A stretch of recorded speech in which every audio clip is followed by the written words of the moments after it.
ನನಗೆ ತುಂಬ ಸಾಕಾಗಿ ಹೋಗಿದೆ. ನಾನು ಮೊನ್ನೆ ಸಹ ಹೇಳಿದೆ, ನಾನು ಸಾಯ್ತಾ, ನನ್ನ ಕೈಯಿಂದ ಆಗುದಿಲ್ಲ ಇನ್ನು ಅಂತ ಹೇಳಿಕೊಂಡು. ಆ ಮಗ ನೋಡೋಕೆ ಸಹ ನನಗೆ ತುಂಬ ಬೇಜಾರಾಗ್ತದೆ.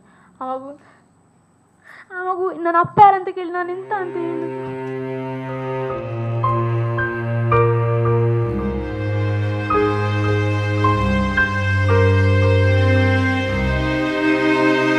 ಅರುಣ್ ಪುತ್ತಿಲ ಮೇಲೆ ತುಂಬ ಗೌರವ ಇದೆ. ಪುತ್ತೂರಲ್ಲಿ ಅವರಿಗೆ ಆದ ಒಂದು ಸ್ಥಾನಮಾನ ಇದೆ. ಮೊನ್ನೆ ಅವರು ಶ್ರೀನಿವಾಸ ಕಲ್ಯಾಣೋತ್ಸವ ಅಂತ ಮಾಡಿದ್ರು. ದೇವರಿಗೆ ಮದುವೆ ಮಾಡಿಸುವ ಅಗತ್ಯ ಅವರಿಗಿಲ್ಲ. ದೇವರು ಆಲ್ರೆಡಿ ಮದುವೆ ಆಗಿದ್ದಾರೆ. ದೇವರನ್ನು ಮದುವೆ ಮಾಡುವ ತಾಕತ್ತು ಯಾರಿಗೂ ಇಲ್ಲ ಈ ಜಗತ್ತಲ್ಲಿ, ಈ ಭೂಮಿಯಲ್ಲಿ. ಈ ಹುಡುಗಿಗೆ ಮದುವೆ ಮಾಡಿಸುವ ತಾಕತ್ತು ಅವ್ರಿಗಿರ್ಬೇಕು. ನನ್ನ ಮೊಬೈಲಲ್ಲಿ ರೆಕಾರ್ಡ್ ಇದೆ, ಅದು ನೆಕ್ಸ್ಟ್ ರೌಂಡಲ್ಲಿ ರಿಲೀಸ್ ಮಾಡ್ತೇನೆ. ಒಂದೇ ದಿನ ಪಿಕ್ಚರ್ ನೋಡಬಾರ್ದು, ಸ್ವಲ್ಪ ಸ್ವಲ್ಪ ಸೀರಿಯಲ್ ಇದು ಸ್ವಲ್ಪ ಸ್ವಲ್ಪ ನೋಡಬೇಕು. ಒಂದೇ ದಿನ ಪಿಕ್ಚರ್ ನೋಡಿದರೆ ಮಜಾ ಇಲ್ಲ. ತುಂಬ ಪಿಕ್ಚರ್ ನನ್ನ ಮೊಬೈಲ್ ಒಳಗೆ ಇದೆ, ಒಂದೊಂದಾಗಿ ರಿಲೀಸ್ ಮಾಡ್ತಾ ಹೋಗ್ತೇನೆ. ನೋಡಿ, ಒಂದು ಹೆಣ್ಣು ಮಗಳಿಗೆ ಮದುವೆ ಅನ್ನೋದು ತುಂಬ ಇಂಪಾರ್ಟೆಂಟ್ ಆಗಿರ್ತದೆ. ಈಗ ಇವಳಿಗೆ ಮದುವೆ ಆಗಲಿಲ್ಲ, ಮಗು ಇದೆ. ನೆಕ್ಸ್ಟ್ ಇವಳು ಮದುವೆ ಆದ್ಲು ಅಂತ ಅಂದ್ಕೊಳ್ಳಿ, ಯಾರೋ ಬಂದು ಇವಳನ್ನು ಮದುವೆ ಆದ್ಲು, ಇವಳಿಗೆ ಒಂದು ಬಾಳ್ವೆ ಕೊಟ್ಟರು ಅಂತ ಅಂದ್ಕೊಳ್ಳಿ. ಆವಾಗ ಇವನು ಬಂದು ಅಲ್ಲಿ ಮತ್ತೆ ಕಿರಿಕಿರಿ ಮಾಡಿಕೊಂಡ್ರೆ. ಬಟ್ ಇಲ್ಲಿವರೆಗೆ ನಾವು ಯಾಕೆ ಸುಮ್ಮನೆ ಇದ್ದಿದ್ದಂದರೆ, ಒಂದೊಂದು ಸಲ ಈ ನೀಡ್ಸ್ ಟೈಮ್. ಅವ್ನು ಜೈಲಿಂದ ಬಂದಿದ್ದಾನೆ, ಅವನಿಗೂ ಸ್ವಲ್ಪ ಅರ್ಥ ಮಾಡಲಿಕ್ಕೆ ಸ್ವಲ್ಪ ಟೈಮ್ ಬೇಕು. ಬಟ್ ನನಗೆ ತಿಳಿದಾಗೆ ಇದೆಲ್ಲ ಆಗಲಿಕ್ಕೆ ಮೂಲ ಕಾರಣ ಅವನಮ್ಮ. ಎಲ್ಲರಿಗೂ ಬೇಜಾರಾಗ್ತದೆ, ಯಾಕೆಂದರೆ ಯಾವ ಸಮಾಜದಲ್ಲಿದ್ದೇವೆ ನಾವು? ನಮ್ಮ ಹಿಂದುತ್ವ ಇದನ್ನೇ ಕಲಿಸುವುದ ನಮಗೆ? ಬೇರೆ ಹುಡುಗಿಯರಾದರೆ ಟ್ಯಾಬ್ಲೆಟ್ ತಗೊಂಡು ಏನೋ ಒಂದು ಮಾಡ್ತಾ ಇದ್ರು, ಆ ಸ್ಮಾರ್ಟ್ನೆಸ್ ಅವಳಲ್ಲಿ ಇರಲಿಲ್ಲ.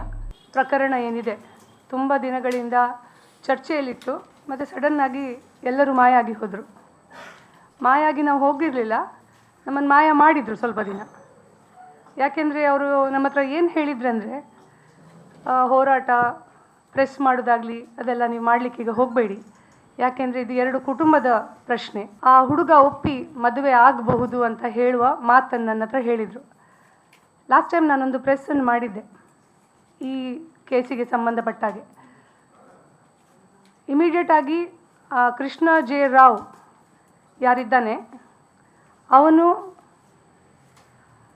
ಅವನಮ್ಮ ನನ್ನ ಮೇಲೆ ಮತ್ತು ನಮಿತನ ಮೇಲೆ ಕಂಪ್ಲೇಂಟನ್ನು ಪೊಲೀಸ್ ಸ್ಟೇಷನಲ್ಲಿ ಮಾಡಿದರು. ಅವರ ಮಾನ ಹರಾಜು ಹಾಕ್ತಾ ಇದ್ದೇವೆ ಅಂತ ಹೇಳಿ. ಮಾನ ಇಲ್ಲದವರದ್ದು ಮಾನ ಹರಾಜು ಹಾಕುವಂಥದ್ದು ಏನು ವಿಷಯ ನನಗೆ ಕಾಣ್ತಾ ಇಲ್ಲ. ಅವ್ರಿಗೆ ಮಾನ ಮರ್ಯಾದೆಯೇ ಇಲ್ಲ, ಅಂಥವ್ರದ್ದು ಮಾನ ಮರ್ಯಾದೆ ನಾವು ಎಂತ ಹರಾಜು ಹಾಕೋದು? ಮಾನ ಈ ಹೆಣ್ಣು ಮಗಳದ್ದು ಅವರು ಹರಾಜು ಹಾಕಿದ್ದಾರೆ. ಅವನು ಆರಾಮದಲ್ಲಿ ತಿರುಗ್ತಾ ಇದ್ದಾನೆ, ಅವರು ಟೈಮ್ ತಗೊಳ್ತಾ ಇದ್ದಾರೆ, ಅವ್ರ ಹತ್ರ ದುಡ್ಡಿದೆ. ಮೊನ್ನೆ ನಂಜುಂಡಿ ಅವರು ಪ್ರೆಸ್ ಮಾಡಿದರು, ಅವರು ಹಲವಾರು ವಿಚಾರಗಳನ್ನು ಇಲ್ಲಿ ಹೇಳಲಿಲ್ಲ. ಯಾಕೆ ಹೇಳಿಲ್ಲ ಅಂತ ಹೇಳಿ ಅದಕ್ಕೇನೋ ಅವರದೇ ಆದ ಒಂದು ಕಾರಣ ಇರಬಹುದು. ಫೈನಲಿ ಒಂದು ತಾಳ್ಮೆ ಅಂತ ಎಲ್ಲರಿಗೂ ಇರ್ತದೆ. ಅವನಲ್ಲಿ ಓಡಾಡ್ತಾ ಇದ್ದಾನೆ, ಕಾಲೇಜಿಗೆ ಹೋಗ್ತಾ ಇದ್ದಾನೆ, ನಾರ್ಮಲ್ ಆಗಿದ್ದಾನೆ. ಕೃಷ್ಣ ಜೆ ರಾವ್ ಆಗಲಿ ಅವನ ಫ್ಯಾಮಿಲಿಗಾಗಲಿ ಏನೂ ತೊಂದರೆ ಇಲ್ಲ. ಹಳೆ ಮನೆ ವಾಸ್ತು ಸರಿ ಇಲ್ಲ ಅಂತ ಹೇಳಿ ಈಗ ಹೊಸ ದೊಡ್ಡ ಕೋಟೆಯನ್ನು ಕಟ್ತಾ ಇದ್ದಾನೆ. ಕಟ್ಟಲಿ, ಏನು ಪ್ರಾಬ್ಲಮ್ ಇಲ್ಲ.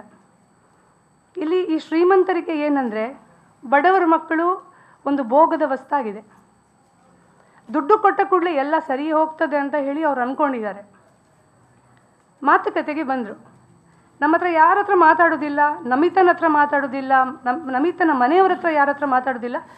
ಯಾರೋ 2-3 ಜನ ಹೊರಗಡೆಯಿಂದೆಲ್ಲ ಮಾತಾಡ್ತಾ ಇದ್ದಾರೆ. ನಂಜುಂಡಿಯವ್ರ ಹತ್ರ ಮಾತಾಡ್ತಾ ಇದ್ರು. ಮೊನ್ನೆ ಆದ ಕಾನ್ವರ್ಸೇಷನ್ ಏನಂದರೆ, ಅದು ಯಾವ ರೀತಿ ಮಾತಾಡ್ತಾರೆ ಅಂತ ನನಗೂ ಅರ್ಥ ಆಗಲಿಲ್ಲ.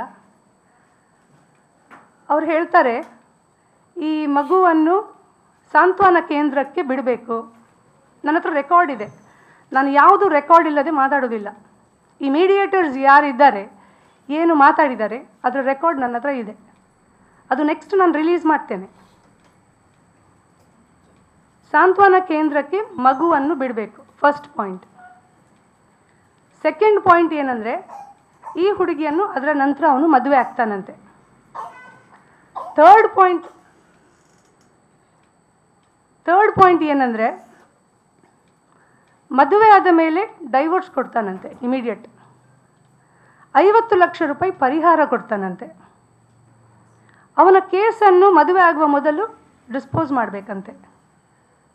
ಸೊ ಇದು ಯಾವ ರೀತಿಯ ನ್ಯಾಯ ಅಂತ ಗೊತ್ತಿಲ್ಲ. ದುಡ್ಡು ಯಾರು ಕೇಳ್ತಾ ಇದ್ದಾರೆ ಅಂತಲೂ ಗೊತ್ತಿಲ್ಲ. ನಮಿತನಿಗಾಗಲಿ ಪೂಜಳಿಗಾಗಲಿ ಅವರ ಕುಟುಂಬಕ್ಕೆ ಇವರ ಈ ದುಡ್ಡು ಅಗತ್ಯ ಇಲ್ಲ. 50 ಲಕ್ಷ 8 ಲಕ್ಷ ಮಗುವಿದು ವ್ಯಾಲ್ಯೂ ಅವ್ರ ಪ್ರಕಾರ. 50 ಲಕ್ಷ ಈಗ ಇವರಿಬ್ಬರದ್ದು, ಈಗ ಇಷ್ಟೆಲ್ಲ ಹೋರಾಟ ಗಲಾಟೆ ಎಲ್ಲ ಆಗ್ತಾ ಇದೆ, 50 ಲಕ್ಷ ರೂಪಾಯಿ ಅವರು ಕೊಡ್ತಾರಂತೆ.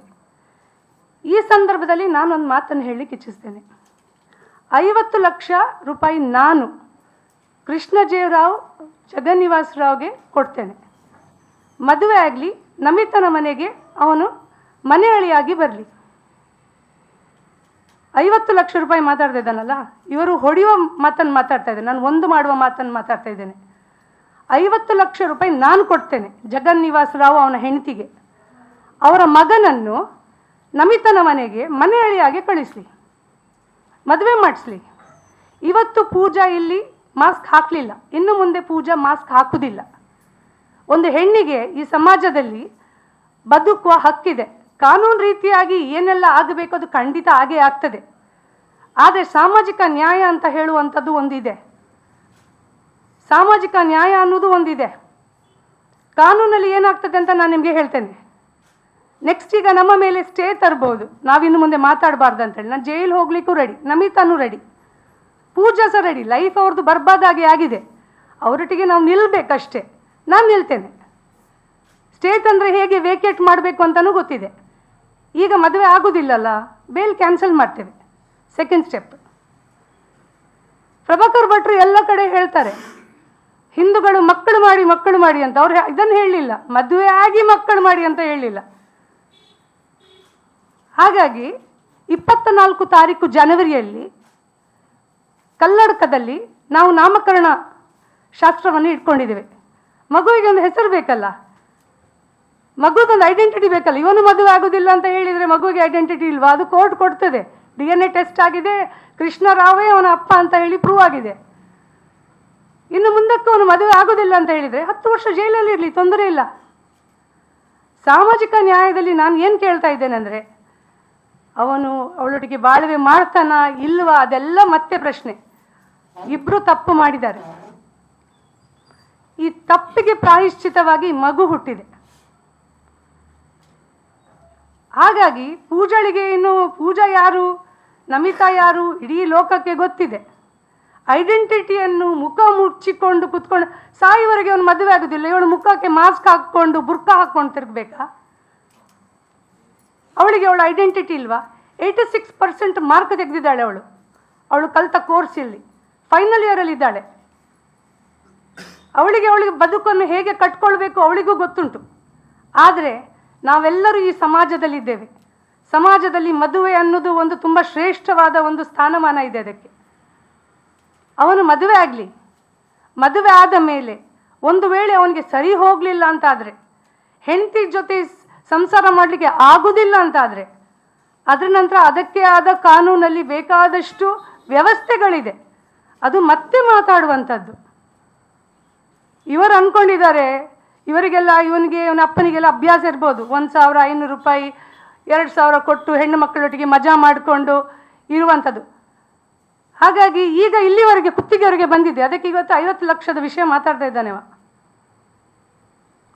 ಕಲ್ಲಡ್ಕದಲ್ಲಿ ಈ ಪ್ರತಿಭಟನೆ ಏನಿದೆ ಅಲ್ಲಿಂದ ಸ್ಟಾರ್ಟ್. ಇನ್ನು ಯಾರು ನಮ್ಮ ಇನ್ನೂ ಯಾವ ಸಂಧಾನಗಳಿಲ್ಲ. ಕೋರ್ಟಲ್ಲಿ ಅವನ ಫಸ್ಟ್ ಬೇಲ್ ರಿಜೆಕ್ಷನ್ ಮಾಡುವಂಥದ್ದು, ಮತ್ತು ಇವರು ಹಿಂದುತ್ವ ಧರ್ಮ ಏನು ಜಾತಿ ಯಾವುದೂ ಇಲ್ಲ. ನಾನು ಈ ಪ್ರೆಸ್ ಮೂಲಕ ಇಷ್ಟೇ ಕೇಳ್ಕೊಳ್ಳೋದು, ತುಳುನಾಡಿನಲ್ಲಿದ್ದ ಎಲ್ಲ ಜನರು, ಹಿಂದೂ ಮುಸ್ಲಿಂ ಕ್ರೈಸ್ತರು ಜೈನರು ಯಾರೆಲ್ಲ ಈ ಊರಿಗೆ ಸಂಬಂಧಪಟ್ಟವರಿದ್ದಾರೆ, ದಯವಿಟ್ಟು ಈ ಹೆಣ್ಣುಮಗಳೊಟ್ಟಿಗೆ ನಿಲ್ಲಿ. ನಿಮ್ಮ ದುಡ್ಡು ನಮಗೆ ಬೇಡ, ನಿಮ್ಮ ಬೆಂಬಲ ಸಪೋರ್ಟ್ ಬೇಕು. ಯಾಕೆಂದರೆ ರಾಜಕಾರಣಿಗಳಿಂದ ಯಾರಿಂದ ಇದು ಸಾಧ್ಯ ಇಲ್ಲ. ಇದೇನು ಈಗ ಒಬ್ಬ ಮುಸ್ಲಿಂ ಹುಡುಗ ಇಲ್ಲಿ ಈ ಪ್ರಕರಣದಲ್ಲಿ ಇದ್ದಿದ್ರೆ, ಈಗ ಮಗುವಿಗೆ 6 ತಿಂಗಳಾಯಿತು, ಅಪ್ಪ ಬದುಕ್ತಾ ಇದ್ನ? ಇವರು ಬಿಡ್ತಾ ಇದ್ರ? ಏನೆಲ್ಲ ರಾಜಕೀಯ ಬಣ್ಣ ಕೊಡ್ತಾ ಇದ್ರು, ಏನೆಲ್ಲ ಗಲಾಟೆಗಳು ಮಾಡ್ತಾ ಇದ್ರು. ಮೊನ್ನೆ ನಂಜುಂಡಿ ಅವರು ಪ್ರೆಸ್ ಮಾಡಿದ ಮೇಲೆ ಇವರಿಗೆ 6 ತಿಂಗಳು ಬೇಕಾಯಿತು ಬೇಲ್ ಅವನ ಅಪ್ಪನನ್ನು ಪಕ್ಷದಿಂದ ತೆಗೀಲಿಕ್ಕೆ. ಈ ಜಗನ್ನಿವಾಸ ರಾವನ್ನು ಅಥವಾ ಕೃಷ್ಣರಾವನ್ನು ಅಥವಾ ಅವನ ಅಮ್ಮನನ್ನು ಎಲ್ಲಿಯಾದರೂ ಈ ಸಾಮಾಜಿಕವಾಗಿ ಎಲ್ಲಿಯಾದರೂ ಸಂಘ ಸಂಸ್ಥೆಗಳಲ್ಲಿ ಅವನಿಗೆ ಹುದ್ದೆ ಕೊಟ್ಟಿದ್ದು ಅಂತ ಗೊತ್ತಾದರೆ ಅಲ್ಲೇ ಬಂದು ನಾವು ಪ್ರತಿಭಟನೆಯನ್ನು ಮಾಡ್ತೇವೆ. ಇದು ಜಸ್ಟ್ ಒಂದು ಸ್ಟಾರ್ಟಿಂಗ್ ಪಾಯಿಂಟ್ ಇದು. ಯಾಕೆಂದ್ರೆ ಇಲ್ಲಿ ರಾಜಕೀಯ ಬಣ್ಣ ಕೊಡುವಂಥದ್ದು ಯಾವುದೂ ಇಲ್ಲ. ಲಾಸ್ಟ್ ಟೈಮ್ ಇವರ ನಮಿತನ ಹತ್ರ ನಿಂತ್ಕೊಂಡದ್ದು ಮುಸ್ಲಿಂ ಸಮಾಜ. ಇಷ್ಟು ಜನ ಇಲ್ಲಿ, ಇಷ್ಟು ಹಿಂದೂ ಸಂಘಟನೆಗಳಿದೆ, ಯಾರೂ ಮಾತಾಡುವುದಿಲ್ಲ, ಯಾರಿಗೂ ಅಗತ್ಯ ಇಲ್ಲ, ಏನು ರಾಜಕೀಯ ಬೇಳೆ ಬೇಯಿಸ್ಲಿಕ್ಕೆ ಆಗುದಿಲ್ಲ. ಬಡವರು ಬೇರೆ. ಜಗನ್ನಿವಾಸ ರಾವ್ ಒಂದು ತಾಯಿ ಮಗುವಿಗೆ 50 ಲಕ್ಷ ರೂಪಾಯಿ ಡಿಕ್ಲೇರ್ ಮಾಡ್ತಾನಂತಂದ್ರೆ ಈ ಉಳಿದವರಿಗೆಲ್ಲ ಎಷ್ಟು ತಿನ್ನಿಸ್ತಾ ಇರ್ಬೋದು? ಖಂಡಿತವಾಗಿ ಇವನ ದುಡ್ಡು ನಮಗೆ ಅಗತ್ಯ ಇಲ್ಲ. ಕೋರ್ಟಲ್ಲಿ ಏನು ಡಿಸೈಡ್ ಆಗ್ತದೆ ನಾವು ಅದಕ್ಕೆ ಬದ್ಧರಾಗಿರ್ತೇವೆ. ಮತ್ತೆ ಯಾರ ಬಾಯನ್ನು ಯಾರಿಗೆ ಮುಚ್ಚಿಸ್ಲಿಕ್ಕೆ ಸಾಧ್ಯ ಇಲ್ಲ. ಇಂಥ ನೀಚರಿಗೆ ಅಂತೂ ಸಾಧ್ಯನೇ ಇಲ್ಲ. ಇವರು ಸಮಾಜದಲ್ಲಿ ಬದುಕಲಿಕ್ಕೆ ನಾಲಾಯಕರು. ನೆಕ್ಸ್ಟ್ ಏನು ಮಾಡ್ತೇವೆ? ಆ ಕ್ರೆಡಲಿಂಗ್ ಸೆರೆಮನಿ ಆದ ಮೇಲೆ, ನಾಮಕರಣ ಆದ ಮೇಲೆ ಏನು ಮಾಡ್ತೇವೆ? ಮುಂದಿನ ದಿನಗಳಲ್ಲಿ ಹೀಗೆ ಪ್ರೆಸ್ ಮಾಡಿಕೊಂಡು ಹೇಳ್ತಾ ಕಾರ್ಯಕ್ರಮಗಳನ್ನು ಮಾಡ್ತಾ ಇರ್ತೇವೆ. ಎಲ್ಲಿವರೆಗೆ ಅವನು ಇವಳ ಕುತ್ತಿಗೆಗೆ ತಾಲಿ ಕಟ್ಟುವುದಿಲ್ವಾ ಅಲ್ಲಿವರೆಗೆ ನಾವು ಈ ಹೋರಾಟವನ್ನು ಮಾಡ್ತೇವೆ. ಮತ್ತೆ ಇವಳು ತುಂಬ ನೊಂದಿದ್ದಾಳೆ. ಯಾಕೆಂದರೆ ಅವಳು ಯಾವ ಪರಿಸ್ಥಿತಿಯಲ್ಲಿ ಇದ್ದಾಳೆ ಅದು ಒಂದು ತಾಯಿಯಾದವಳಿಗೆ, ಒಂದು ಹೆಂಗಸಾದವಳಿಗೆ ಮಾತ್ರ ಸಾಧ್ಯ ಅರ್ಥ ಮಾಡ್ಕೊಳ್ಳಿಕ್ಕೆ. ಅವಳ ಜೀವನದವಳಿಗೇನು ತೊಂದರೆ ಇಲ್ಲ, ಅವಳು ಎಲ್ಲಿಯಾದರೂ ದುಡಿತಾಳೆ, ತಿಂತಾಳೆ. ಇವರ ಜುಜುಬಿ ಎಂಜಲ್ ಕಾಸು ಅವಳಿಗೆ ಅಗತ್ಯ ಇಲ್ಲ. ಮಗು ನೋಡಿ, ಮಗು ಅವಂದೇ ಮಗು ಎಷ್ಟು ಚೆನ್ನಾಗಿದೆ. ಇವಳನ್ನು ನೋಡಿ, ಏನು ಇವಳಿಗೆ ಏನು ಕಮ್ಮಿ ಆಗಿದೆ? ಇವನು ಸಬ್ಸ ಆಡುವಾಗ ಇವಳಿಗೆ ಅವನಿಗೇನು ತೊಂದರೆ ಇರಲಿಲ್ವಾ? ಇವತ್ತು ಬೇಡ ಅಂದರೆ ರೀಸನ್ ಏನಂತ ಬೇಕಲ್ಲ. ಒಂದು ಹುಡುಗಿಯನ್ನು ಮಂಚದವರೆಗೆ ಕರ್ಕೊಂಡು ಹೋಗ್ತಾನೆ ಅಂತ ಆದರೆ, ಅಲ್ಲಿವರೆಗೆ ಅವನಿಗೆ ಆಗ್ತದೆ ಅಂತ ಆದರೆ, ಈಗ ಸಂಸಾರ ಮಾಡಲಿಕ್ಕೆ ಏನು ತೊಂದರೆ ಅವನಿಗೆ? ಯಾಕೆ ಯಾರು ಮುಖಂಡರು ಮಾತಾಡ್ತಾ ಇಲ್ಲ? ಕಲ್ಲರ್ಕ ಪ್ರಭಾಕರ್ ಭಟ್ರು ಅವರಿಗೆ ಇಷ್ಟು ದೊಡ್ಡ ಭಾಷಣ ಬಿಗಿತಾರೆ, ಸರಿ ಮಾಡ್ಬೋದಿತ್ತಲ್ಲ, ಮಾತಾಡ್ಬೋದಿತ್ತಲ್ಲ. ಮತ್ತೆ ಮೊನ್ನೆ ಅವರ ಪ್ರೆಸ್ ನೋಡಿದೆ, ಸ್ವಾಮಿಗಳೆಲ್ಲ ಹಾಗಾದ್ರೆ ಸ್ವಾಮಿಗಳಿಗೆ ಇಲ್ಲಿ ಮರ್ಯಾದೆ ಇಲ್ವಾ? ಸಂಘಟನೆಯವರು ಮಾತಾಡಿದ್ರಂತೆ, ಅವರಿಗೂ ಮರ್ಯಾದೆ ಇಲ್ವಾ? ಬಿಜೆಪಿಯಲ್ಲಿ ಆಗಲಿ ಅಥವಾ ಇತರ ಪಕ್ಷಗಳಲ್ಲಿ ಇಷ್ಟು ಜನ ಲೀಡರ್ಸ್ ಇದ್ದಾರೆ, ಯಾರು ಯಾಕೆ ಏನು ಮಾತಾಡ್ತಾ ಇಲ್ಲ?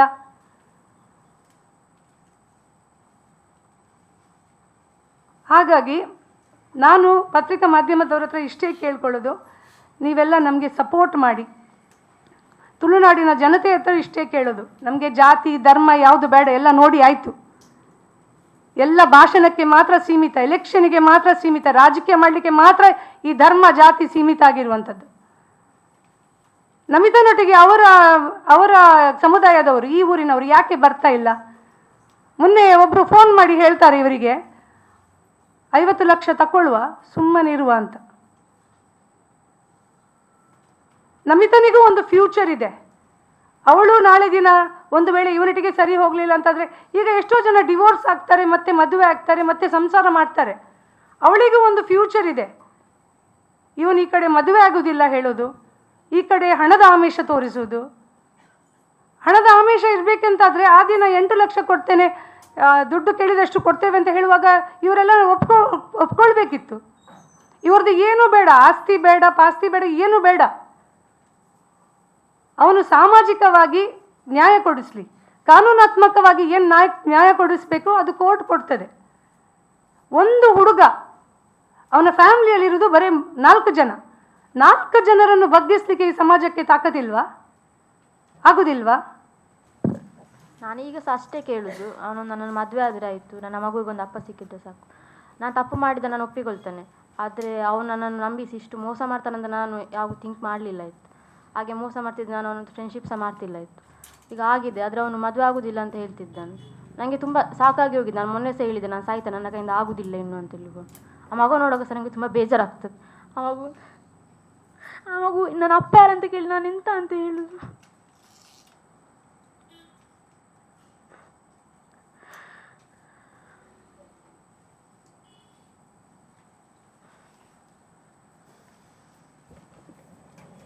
ನೋಡಿ, ಅವರಿಗೆ ವಿಷಯ ಅಂತಂದರೆ ಏನು ಮಾತಾಡಲಿಕ್ಕೆ ಅವರು ಹೆದರ್ತಾರೆ.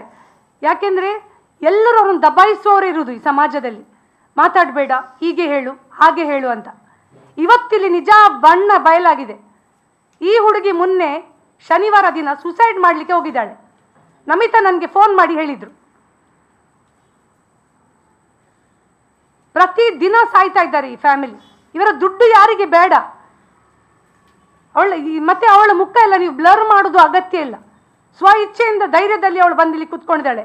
ಬಿಕಾಸ್ ಲೈಫ್ ಏನಿದೆ ಅದು ಇವತ್ತು ನಾಳೆಗೆಲ್ಲ. ಅವನು ಯಾರು ಇವಳಿಗೆ ನ್ಯಾಯ ಕೊಡಿಸ್ಲಿಕ್ಕೆ? ಇವಳ ಲೈಫನ್ನು ಇವಳು ಲೀಡ್ ಮಾಡಬೇಕು.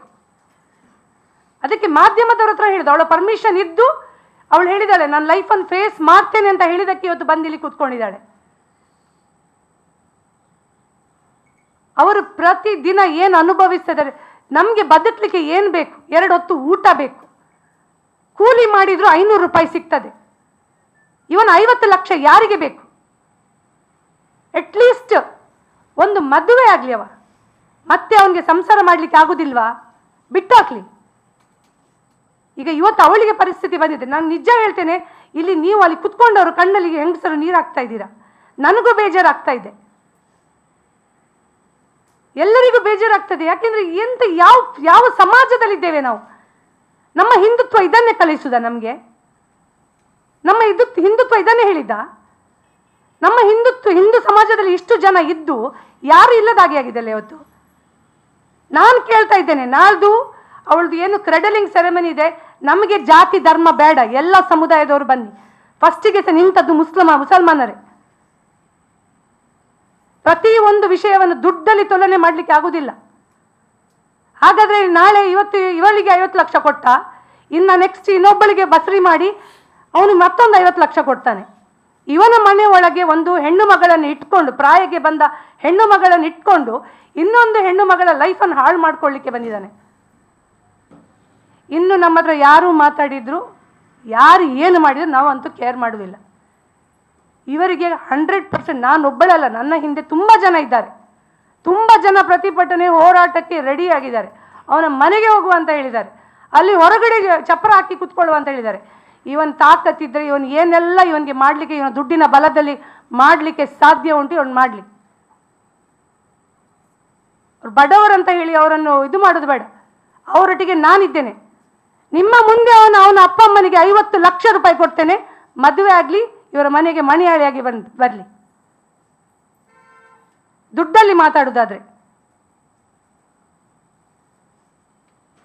ಮತ್ತೆ ಅವಳಿಗೂ ಒಂದು ಧೈರ್ಯ ಕೊಡಿ ನೀವು.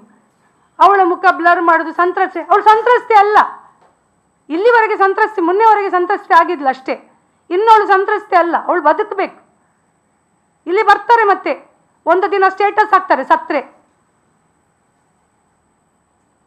ಮಿಸ್ ಯು ಪೂಜಾ ಅಂತ ಹೇಳಿ, ಅವಳ ಮಗುಳ್ದು ಅವಳದು ಅಷ್ಟೇ. ಇಲ್ಲಿ ಆಗುದಷ್ಟೇ. ಕ್ಯಾಂಡಲ್ ಇಟ್ಕೊಂಡು ಗಲ್ಲಿಗಳಲ್ಲಿ ಪ್ರತಿಮೆ ಮುಂದೆ ಪ್ರತಿಭಟನೆಗಳು ಮಾಡ್ತಾರೆ. ಅದು ಬೇಡ. ಅವಳು ಬದುಕ್ತಾಳೆ, ಅವಳಿಗೆ ಧೈರ್ಯ ಇದೆ. ಒಂದು ಸ್ಟೂಡೆಂಟ್ ಒಂದು 86 ಏನೋ ಒಂದು ತಪ್ಪು. ಈ ಸಮಾಜದಲ್ಲಿ ಎಂತೆಂಥವರು ಯಾವ ರೀತಿ ಬದುಕ್ತಾ ಇದ್ದಾರೆ. ಮರ್ಡರ್ ಮಾಡಿದವರು, ರೇಪ್ ಮಾಡಿದವರು ರಾಜಾರೋಷವಾಗಿ ತಿರುಗ್ತಾ ಇದ್ದಾರೆ. ಅವನನ್ನು 8 ವರ್ಷ ಪ್ರೀತಿ ಮಾಡಿ ಅವನ ಮೇಲೆ ವಿಶ್ವಾಸ ನಂಬಿಕೆ ಇಟ್ಟು ಏನೋ ಒಂದು ಆಗಿದೆ, ಅವಳಿಗೆ ಗೊತ್ತಾಗ್ಲಿಲ್ಲ ಅಷ್ಟೇ. ಬೇರೆ ಹುಡುಗಿಯರಾದ್ರೆ ಟ್ಯಾಬ್ಲೆಟ್ ತಕೊಂಡು ಏನೋ ಒಂದು ಮಾಡ್ತಾ ಇದ್ರು. ಆ ಸ್ಮಾರ್ಟ್ನೆಸ್ ಅವಳಲ್ಲಿ ಇರಲಿಲ್ಲ.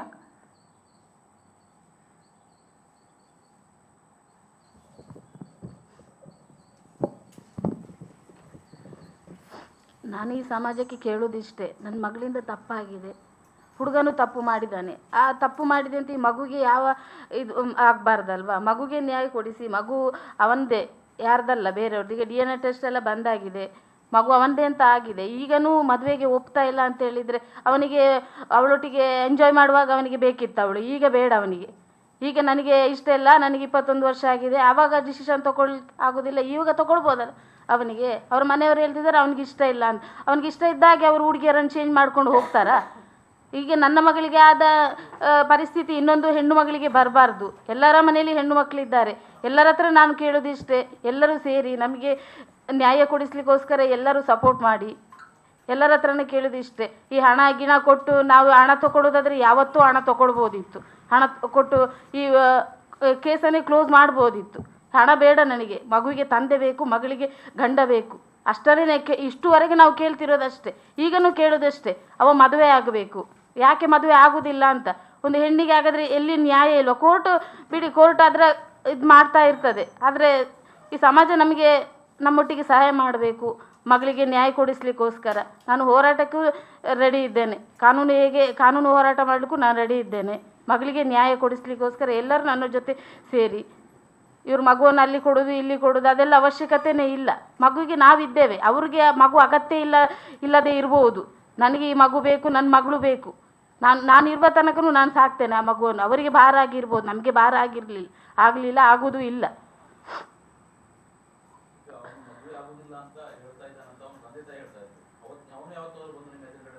ಅವ್ನು ಬಂದು ಕುತ್ಕೊಳ್ಬೇಕಲ್ಲ ಸರ್. ಈಗ ಇಷ್ಟು 3 ತಿಂಗಳು ಮೀಟಿಂಗ್ ಮಾಡಿದ್ರಲ್ಲ, ಬಂದು ಕುತ್ಕೊಳ್ಳಿ ಅಲ್ಲವ. ಯಾಕೆ ಬರೋದಿಲ್ಲ? ನಾವು ಬರೋದೇ ಇಲ್ಲ. ಅವರ ತಂದೆ ತಾಯಿ ಕರ್ಕೊಂಡೇ ಬರೋದಿಲ್ಲ ಅವನನ್ನು. ತಾಯಿ ಬರಲಿಲ್ಲ. ತಂದೆ ಬಂದು ಇಲ್ಲ ಮಗ ಒಪ್ಪುದಿಲ್ಲ ಅಂತ ಹೇಳ್ತಾನೆ 3 ತಿಂಗಳಿಂದ. ನಾನು ಆಗುದು ಯಾಕೆ? ತಂದೆಗೆ ಮಗನನ್ನು ಬಗ್ಗಿಸ್ಲಿಕ್ಕೆ ಆಗುದಿಲ್ವಾ? ಮಾಡಿದನಲ್ಲ, ತಪ್ಪು ಮಾಡಿದನಲ್ಲ. ಈಗ ತಪ್ಪು ಮಾಡಿದ ಅವನನ್ನೇ ಅವರು ಹಿಡ್ಕೊಂಡು ಇದು ಮಾಡ್ತಿದ್ದಾರಲ್ಲ. ಹಾಗಾದ್ರೆ ನನ್ನ ಮಗಳಿಗೆ ನ್ಯಾಯ ಇಲ್ವಾ? ಮಾಡ್ಲಿಕ್ಕೆ ಒಟ್ಟಿಗೆ ಅಲ್ವಾ ಸೇರ್ಕೊಂಡದವರು? ಅವಳು ಪರ್ಮಿಷನ್ ತಗೊಂಡೇ ಅಲ್ವಾ ಬಂದದ್ದು? ಈಗ ಮಗು ಬೇಡ ಅಂತ ಹೇಳಿದ್ರೆ ಅದಕ್ಕೆ ಅರ್ಥ ಉಂಟಾ?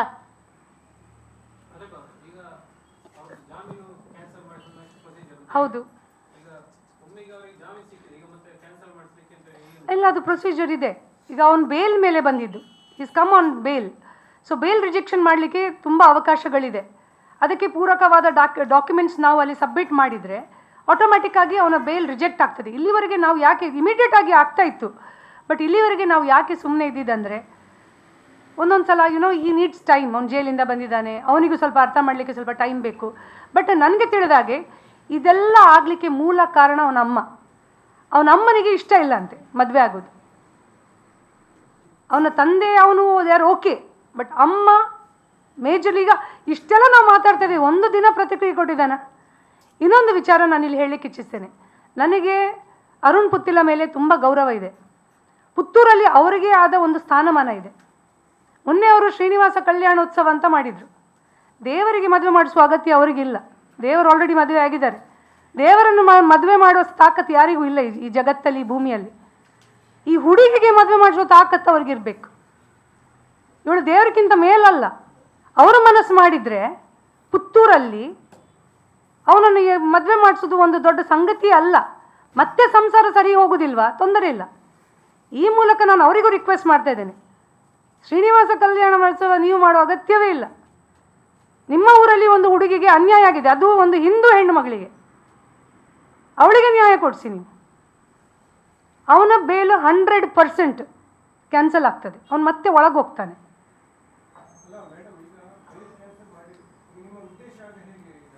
ನೋಡಿ ಅಣ್ಣ, ನಾವು ಈಗ ಅವ್ರ ಹತ್ರ ಇಷ್ಟು ಟೈಮ್ ವೆಯ್ಟ್ ಮಾಡಿದ್ವಿ. ಈಗ ಅವ್ನು ಮದುವೆ ಆಗುದಿಲ್ಲ ಅಂತ ಆದಮೇಲೆ ಕೋರ್ಟ್ ಡಿಸೈಡ್ ಮಾಡ್ತದೆ. ಕೋರ್ಟ್ ಅವನ ಹತ್ರ ಕೇಳ್ತದೆ, ನೀನು ಮದುವೆ ಆಗ್ತೀಯಾ ಜೈಲಿಗೆ ಹೋಗ್ತೀಯಾ ಅಂತ. ಆಗ ಅವನು ಡಿಸೈಡ್ ಮಾಡಬೇಕು, ಅವನು ಜೈಲಿಗೆ ಹೋಗ್ತಾನ ಕೋರ್ಟಿಗೆ ಹೋಗ್ತಾನ. ಅಪ್ಪ ಹೇಳ್ತಾರಂತೆ ಅವ್ನು ಜೈಲಿಗೆ ಹೋಗ್ಲಿಕ್ಕೂ ರೆಡಿ ಇದ್ದಾನೆ, ಮದುವೆ ಆಗಲಿಕ್ಕೆ ರೆಡಿ ಇಲ್ಲ ಅಂತ. ಹಾಗಾದರೆ ಅವನು ಈ ಹೆಣ್ಣು ಮಗಳನ್ನು ಇಷ್ಟು ಮುಂದುವರಿಸಲಿಕ್ಕೆ ಅವನಿಗೆ ಅಗತ್ಯ ಏನಿತ್ತು? ಮತ್ತು ಪ್ರತಿಯೊಂದು ಮಾತನ್ನು ದುಡ್ಡಲ್ಲಿ ಅವ್ರು ತುಲನೆ ಮಾಡ್ತಾ ಇದ್ದಾರೆ. ಅಂದರೆ ದುಡ್ಡು, ಬಡವರಿಗೆ ದುಡ್ಡು ಕೊಟ್ಟ ಕೂಡಲೇ ಎಲ್ಲ ಆಗ್ತದೆ. ಇದು ಬಿಹಾರ ಅಲ್ಲ, ಇದು ದಕ್ಷಿಣ ಕನ್ನಡ ಜಿಲ್ಲೆ. ಬಿಹಾರದಲ್ಲಿ ಸಾಹುಕಾರರು ಹೀಗೆ ಕೆಲಸದವ್ರು ಬಂದವರನ್ನೆಲ್ಲ ಹೊಟ್ಟೆ ಮಾಡಿ ಅವ್ರಿಗೇನೆಲ್ಲ ಮಾಡ್ತಾರೆ, ಹೊಡೆದು ಸಾಯಿಸ್ತಾರೆ. ಇದು ದಕ್ಷಿಣ ಕನ್ನಡ ಜಿಲ್ಲೆಯಲ್ಲಿ ಅಷ್ಟು ಸುಲಭ ಇಲ್ಲ. ಜನ ಎಲ್ಲ ಬುದ್ಧಿವಂತರಿದ್ದಾರೆ. ಈಗ ನಾವು ಹೋರಾಟಕ್ಕೆ ಇಳಿಲಿಲ್ಲ, ಅದಕ್ಕೆ ಜನ ಬೀದಿಗೆ ಬರಲಿಲ್ಲ. ನಾಳ್ದು ಗೊತ್ತಾಗ್ತದೆ ನಿಮಗೆ ಎಷ್ಟು ಜನ ಬೀದಿಗೆ ಬರ್ತಾರೆ ಅಂತ. ಯಾರ್ಯಾರನ್ನು ಇವ್ರು ಬರಬೇಡಿ ಅಂತ ಹೇಳ್ತಾರೆ. ಮತ್ತು ಸೈಕಲ್ ಬ್ಯಾಲೆನ್ಸ್ ಮಾಡುವ ಅಗತ್ಯ ನನಗಂತೂ ಇಲ್ಲ, ಇವರಿಗೂ ಇಲ್ಲ. ಯಾಕೆಂದರೆ ಮಗಳ ಜೀವನ ಹಾಳಾಗಿ ಆಗಿದೆ, ಇನ್ನೇನಾಗಬೇಕು? ಮಗಳ ಜೀವನ ಹಾಳಾಗಿ ಆಗಿದೆ. ಯಾರು ಮದುವೆ ಆಗ್ತಾರೆ ಪೂಜಾಳನ್ನು?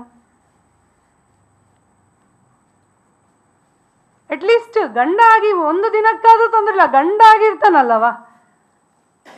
ಅಟ್ಲೀಸ್ಟ್ ಗಂಡ ಆದ ಮೇಲೆ ಸಂಸಾರ ಒಟ್ಟು ಹೋಗ್ಲಿಲ್ಲ, ಕೋರ್ಟಲ್ಲಿ ಅದಕ್ಕೂ ಅವಕಾಶಗಳಿದೆ. ಇದನ್ನಾದರೂ ಇಲ್ಲಿ ಎಲ್ಲ ತಿಳಿದವರು ತುಂಬ ಇದ್ದಾರೆ, ಹಿಂದುತ್ವದ ಲೀಡರ್ಗಳು. ಅವ್ರು ಹೇಳ್ಬೋದಲ್ಲ ಅವರಿಗೆ. ಸದ್ಯಕ್ಕೆ ಸಮಾಜ ನೋಡ್ತಾ ಇದೆ, ಇದೊಂದು ಎಕ್ಸಾಂಪಲ್. ಹಾಗಾದರೆ ದುಡ್ಡಿದ್ದ ಮಕ್ಕಳಿಗೆ ಯಾರು ಸಹ ಯಾರನ್ನು ಕರ್ಕೊಂಡು ಹೋಗಿ ಗರ್ಭಿಣಿ ಮಾಡಿ ಒಂದು ಮಗು ಕೈಯಲ್ಲಿ ಕೊಟ್ಟು 10,000, 8 ಲಕ್ಷ, 50 ಲಕ್ಷ ಕೊಟ್ಟರೆ ಮ್ಯಾಟರ್ ಸಾಲ್ವ್. ಹಾಗೆ ತುಂಬ ದುಡ್ಡಿದ್ದವರು ಇದ್ದಾರೆ, ಕೋಟಿಯಲ್ಲಿ ಇದ್ದಾರೆ. 10 ಹುಡುಗಿಯರನ್ನು ಹೀಗೆ ತಂದು ಮಾಡಿದರೆ ಆಗ್ತದಾ? ಮತ್ತೆ ಹೇಳ್ತಾರೆ ಮುಸಲ್ಮಾನರ ಹೆಲ್ಪ್ ತಗೊಳ್ಬೇಡಿ ನೀವು. ನೀವು ಅವರನ್ನು ಯಾಕೆ ಕರೆದದ್ದು? ಮುಸಲ್ಮಾನರು ಈ ಪ್ರತಿಭಟನೆಗೆ ಬಂದದಕ್ಕೆ, ನೀವು ಅವರೊಟ್ಟಿಗೆ ಪ್ರತಿಭಟನೆಗೆ ಕೂತ್ಕೊಂಡಕ್ಕೆ ನಾವು ಹಿಂದೂ ಸಮಾಜದ ಈ ಏನು ಹೇಳ್ತಾರೆ ಸಮಾಜದವರು ನಿಮ್ಮೊಟ್ಟಿಗೆ ಬರುವುದಿಲ್ಲ ಅಂತ. ಇವರಿಗೆ ನಾಚಿಕೆ ಆಗಬೇಕು. ಇವರು ಬರಲಿಲ್ಲ ಅಂತ ಹೇಳಿ ಇವರು ಮುಸಲ್ಮಾನರ ಹತ್ರ ಹೋಗಿದ್ದಲ್ಲ. ನಾನು ಈ ಮೂಲಕ ಮುಸಲ್ಮಾನರಿಗೆ ಮತ್ತೆ ರಿಕ್ವೆಸ್ಟ್ ಮಾಡ್ತಾ ಇದ್ದೇನೆ, ಪ್ಲೀಸ್ ಬನ್ನಿ, ನಮಗೆ ಹೆಲ್ಪ್ ಮಾಡಿ. ನಮ್ಮ ಸಮಾಜದಲ್ಲಿ ಯಾರು ನಮಗೆ ಹೆಲ್ಪ್ ಮಾಡುವವರು ಇಲ್ಲ, ಯಾರು ಇದರ ಬಗ್ಗೆ ಮಾತಾಡಿದವರು ಇಲ್ಲ. ಇವತ್ತು ನಾನು ಹೇಳ್ತಾ ಇದ್ದೇನೆ, ಮಾತಾಡಿದವರು ಇಲ್ಲ, ಯಾರು ಇಲ್ಲ ಅಂತ. ಯಾರು ಇದ್ದೀರಿ ಬಂದು ಪ್ರೆಸ್ ಮಾಡಿ, ನಾವಿದ್ದೇವೆ, ನಾವಿದು ಹೆಲ್ಪ್ ಮಾಡಿದ್ದೇವೆ, ನಾವು ಈ ರೀತಿ ಸಹಾಯ ಮಾಡಿದ್ದೇವೆ ಅಂತ ಹೇಳಿ.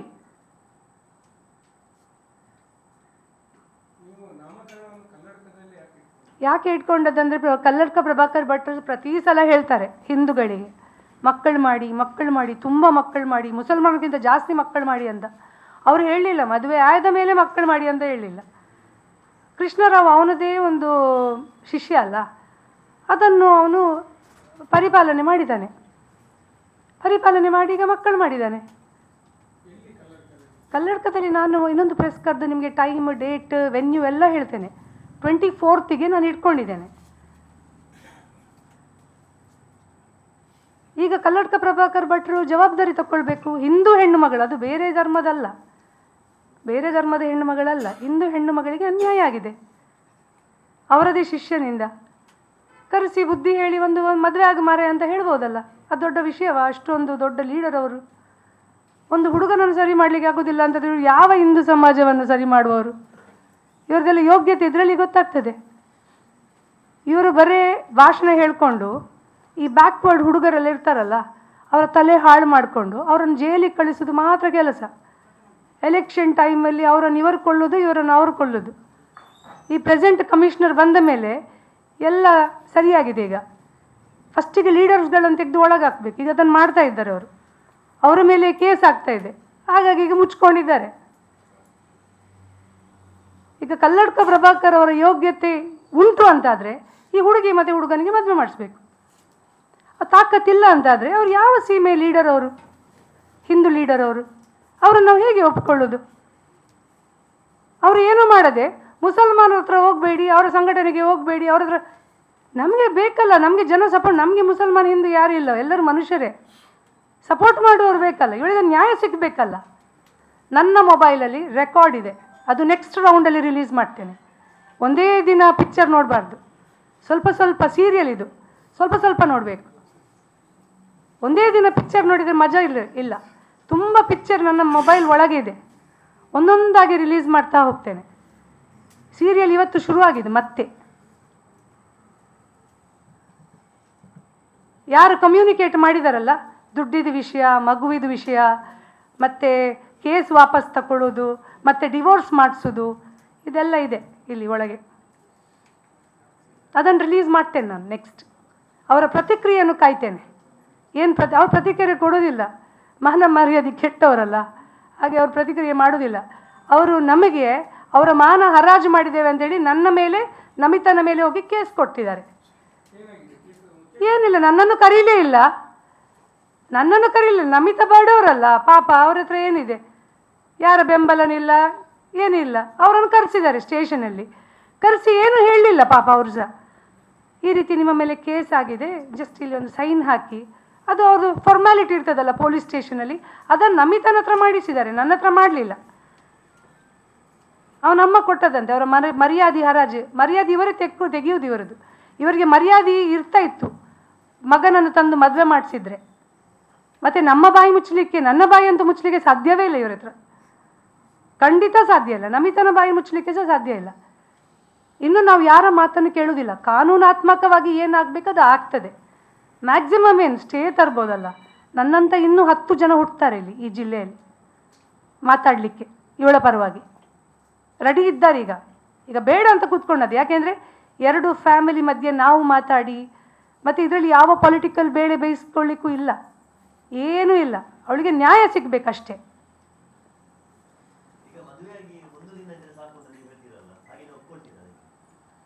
ನೋಡಿ, ಒಂದು ಹೆಣ್ಣು ಮಗಳಿಗೆ ಮದುವೆ ಅನ್ನೋದು ತುಂಬ ಇಂಪಾರ್ಟೆಂಟ್ ಆಗಿರ್ತದೆ. ಈಗ ಇವಳಿಗೆ ಮದುವೆ ಆಗಲಿಲ್ಲ, ಮಗು ಇದೆ. ನೆಕ್ಸ್ಟ್ ಇವಳು ಮದುವೆ ಆದ್ಲು ಅಂತ ಅಂದ್ಕೊಳ್ಳಿ, ಯಾರೋ ಬಂದು ಇವಳನ್ನು ಮದುವೆ ಆದ್ಲು, ಇವಳಿಗೆ ಒಂದು ಬಾಳ್ವೆ ಕೊಟ್ಟರು ಅಂತ ಅಂದ್ಕೊಳ್ಳಿ. ಆವಾಗ ಇವನು ಬಂದು ಅಲ್ಲಿ ಮತ್ತೆ ಕಿರಿಕಿರಿ ಮಾಡಿಕೊಂಡ್ರೆ ಮದುವೆ ಅಂತ ಆಗಬೇಕಲ್ಲ ಈ ಸಮಾಜದಲ್ಲಿ. ಮದುವೆ ಅನ್ನೋದು ಒಂದು ಆಗಲೇಬೇಕು.